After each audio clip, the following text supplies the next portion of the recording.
এখন আমরা দেখব সিএসএস এর আরও একটি গুরুত্বপূর্ণ কমান্ড, প্যাডিং। মার্জিন এবং প্যাডিং নাম দুইটি প্রায় একই শোনা গেলেও এদের মধ্যেও কিন্তু ভিন্নতা আছে। আমরা আগেই বলেছি যে div id div ক্লাস অনেকটা জটিল বিষয়। আমরা যারা সিএসএস এ নতুন কাজ করছি কিংবা করেছি নতুন অবস্থায় থাকাকালীন আমরা দেখেছি যে div id div class, margin, padding এই বিষয়গুলোর ভিতরে খুব একটা পার্থক্য কিন্তু পরিলক্ষিত হয়নি। তারপরেও যখন আপনার এক্সপেরিয়েন্স বেড়ে যাবে, যখন আপনি সিএসএস এর উপরে বেশি বেশি কাজ করবেন, আস্তে আস্তে কিন্তু আপনি পুরো বিষয়টাকে ভালোভাবে বুঝতে পারবেন যে হ্যাঁ, অবশ্যই div id div class, margin, padding এই বিষয়গুলোর ভিতরে পার্থক্য আছে। আমরা একটু দেখে নিচ্ছি যে মার্জিন করার পরে আমাদের যে সর্বশেষ অবস্থা ছিল URNA, এটি দেখেছিলাম যে আমাদের লেফট রাইট দুই সাইড থেকে 10 পিক্সেল করে ছেড়ে এসেছে। এখান থেকেই আমরা শুরু করব। যেহেতু মার্জিন এবং প্যাডিং কাছাকাছি অবস্থায় কাজ করে, সেহেতু আমরা ডট মার্জিন এই ক্লাসের ভেতরেই সেই কাজগুলো দেখাবো। প্যাডিংকে ভালোভাবে বোঝার জন্য আমরা একটু অ্যাড প্রপার্টিজ থেকে অ্যাড করছি ব্যাকগ্রাউন্ড কালার। এখানে আমরা একটু কালো শেড ধরিয়ে দিচ্ছি। আমরা যদি সেভ দেই এবং আমাদের ব্রাউজারে যদি একটু রিলোড দেই, তাহলে আমরা শেডটি কিন্তু লক্ষ্য করতে পারছি।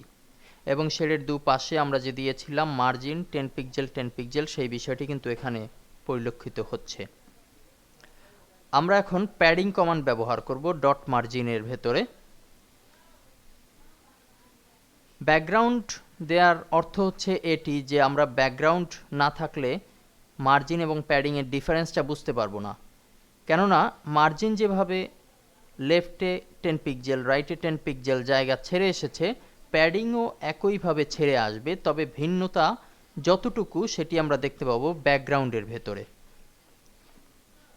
আমরা অ্যাড প্রপার্টি থেকে প্যাডিং পি চাপ দিলেই পেয়ে যাব। লেফট প্যাডিং 10 পিক্সেল দিচ্ছি, আবার অ্যাড প্রপার্টি প্যাডিং,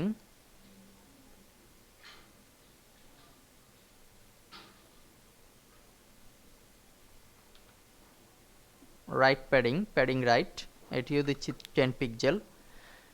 এখন আমরা কিন্তু ম্যাক্রোমিডিয়া ড্রিমওয়েভারেই অনেকটা লক্ষ্য করতে পারছি যে ব্যাকগ্রাউন্ড যে কালারটি সেটি থেকে 10 পিক্সেল দুই সাইডে কিন্তু সরে এসেছে। আমরা যদি ব্রাউজারে যাই এবং একটু রিলোড দেই, তাহলে পুরো বিষয়টি ক্লিয়ার হয়ে যাবে। উপরে যে আমরা ওভারলাইন দিয়েছিলাম সেটি শুধু লেখার উপরে পড়েছে, প্যাডিংয়ের উপরে কিন্তু যায়নি।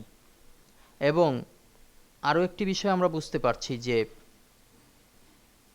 প্যাডিং মার্জিনের পরে প্যাডিংয়ের অবস্থান শুরু এবং প্যাডিংয়ের পরে লেখার অবস্থান শুরু।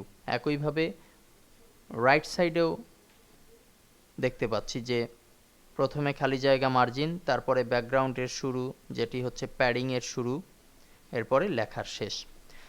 এভাবে করে আমরা মার্জিন এবং প্যাডিংয়ের মাধ্যমে খুব সুন্দরভাবে আমাদের বিভিন্ন ডেকোরেশনকে আরও বেশি সৌন্দর্যমণ্ডিত করতে পারব। ধন্যবাদ।